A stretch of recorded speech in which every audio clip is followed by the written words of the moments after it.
Kita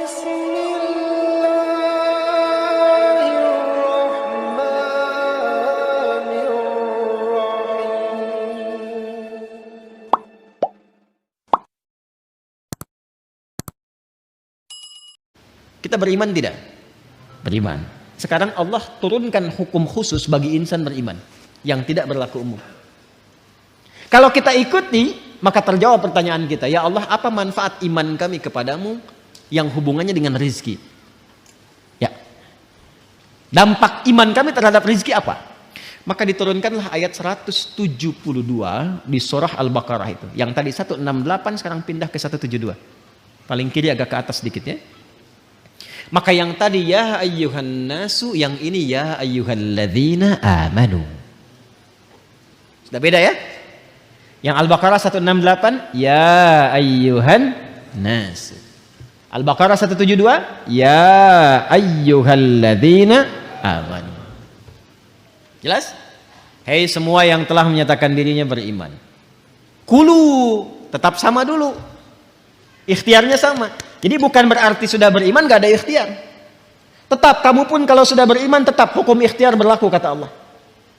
Yang gak bisa, ya Allah, asyhadu an la ilaha illallah, asyhadu anna Muhammadar Rasulullah. Jatuh emas 10 kilo dari langit, bum. Gak begitu.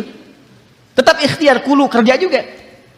Tapi perhatikan cara bekerjanya insan beriman. Ini yang ingin saya maksudkan. Dan ini bukan sesuatu yang menghasilkan keluhan. Jadi kalau kita sudah mengerti dan benar-benar beriman, ikuti ayat ini, perhatikan jaminannya. Kulu min thayyibati ma razaqnakum. Fokus ke sini. Al-Baqarah ayat 168, kulu dengan ya ayyuhan nasu kulu mimma fil ard. Halalan thayyibah, halalan thayyibah. Ya ayyuhan nas. Al-Baqarah 172. Ya ayyuhalladzina amanu. Nah, saya highlight ya. Yang ini ya ayyuhan nas, manusia, hukum umum, ini sifatnya universal. Yang ini ya ayyuhalladzina amanu, spesifik untuk insan beriman.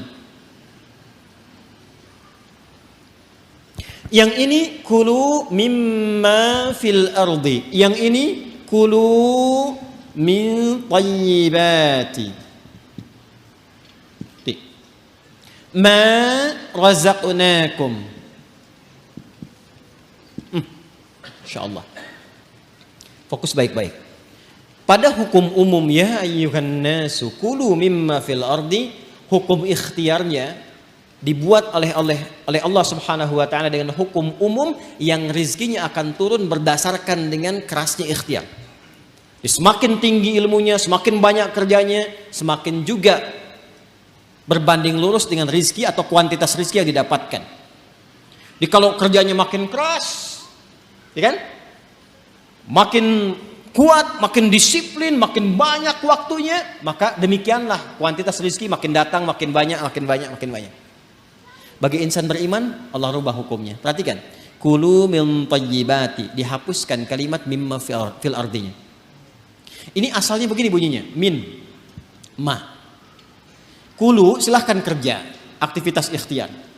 Mimma fil ardi, di setiap tempat yang kamu bisa jejak di bumi. Gak ada di sini, pindah sini, pindah sini, pindah sini, mencari. Ya kan?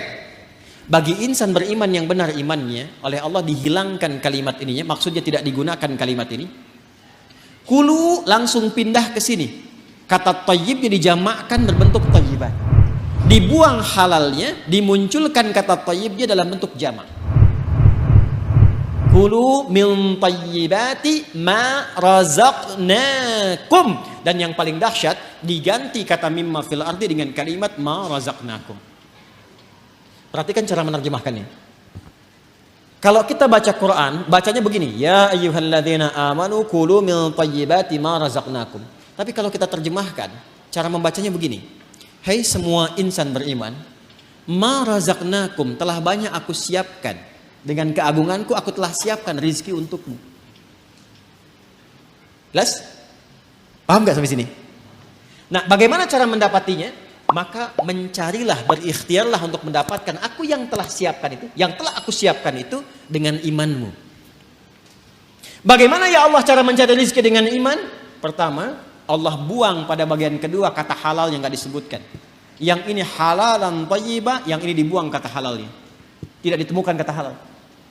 Ya ayyuhalladzina amanu kulu min thayyibati, halalnya kemana? Kenapa dibuang kata halal? Karena bagi insan beriman itu, imannya sudah otomatis membimbing ia pada segala yang halal. Pengertiannya apa? Pengertiannya, setiap insan beriman itu mustahil mencari yang haram. Jadi kalau kita insan beriman selalu terpikir mencari yang halal, itu rezekinya Allah akan dekatkan kepada kita. Sehingga tidak lelah mencarinya. Itu maksudnya. Jadi sekarang kalau mau kerja, kalau mau cari apapun, yang dibayangkan pertama kali jangan sulitnya dulu. Jangan capeknya. Jangan jauhnya, yang dibayangkan halalnya. Ya, jadi yang terbayang itu apa yang dihalalkan oleh Allah. Konsultasi ke ulama, lihat bakat Anda, minta sama Allah.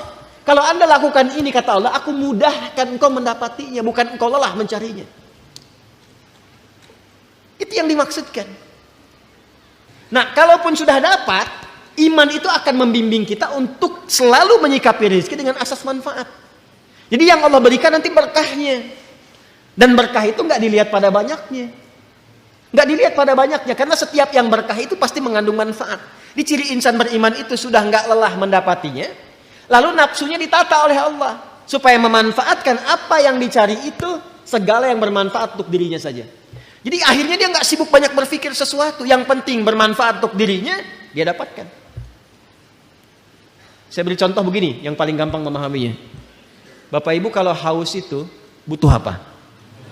Minum. Sederhananya kan ada minuman, kita minum selesai haus kan? Itu konsep dasarnya. Jadi kalau ada air bening, ini air misalnya bening, airnya bagus, menyehatkan, baik. Kalau diminum, hausnya hilang nggak? Nah, itulah asas manfaat namanya. Saya bukan ingin contohkan saya minum, bukan. Saya tidak terbiasa ceramah sambil minum. Ya, karena memang nggak mungkin ceramah sambil minum itu ya. Ya, simpan dulu. Itu. Yang saya ingin katakan, prinsip minum itu menghilangkan haus. Tapi persoalannya ketika nafsu menunggangi itu, ini masalah. Minum Pak, nggak mau yang ini ya, pengen buah naga. Naganya coba yang di Depok ya carinya. Kebayang nggak? Sekalian beli nasi goreng ya ke Kebon Sirih, mampir di situ.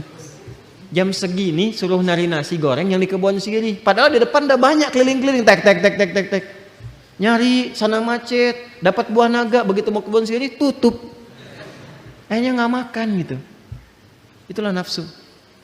Itulah nafsu. Kalau sudah ditunggangi oleh nafsu berdasarkan provokasi setan. Paham nggak sampai sini?